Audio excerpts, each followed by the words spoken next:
Computer teacher, math teacher एवं Odia teacher एभली अनेक सब पोस्ट रे नियुक्ति आसी। जदि आपण बीडी किंबा पीजी करिसेंती तेबे आपण एथिरे अप्लाई करि परिबे। एज लिमिट रहिछि 18 रु 50 वर्ष भितर। जॉब लोकेशन रहिछि भुवनेश्वर रे।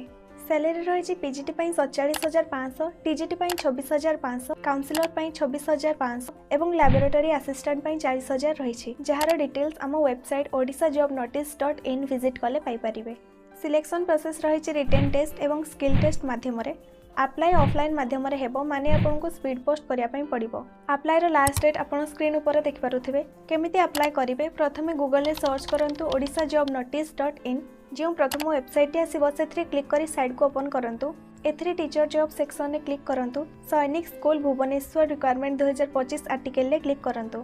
आर्टिकल को डिटेल्स रे पढ़ी नियंतु। इंपोर्टेंट लिंक सेक्शन में क्लिक कले आपण नोटिफिकेशन पीडीएफ एवं अप्लाई फॉर्म पाई परिबे। फॉर्म को फिल करंतु एवं अप्लाई करंतु। नोटिफिकेशन पीडीएफ एवं फॉर्म रो लिंक आम व्हाट्सएप एवं टेलीग्राम चैनल रे रहिछि। एभली जॉब अपडेट पई हमको फॉलो एवं सब्सक्राइब करंतु।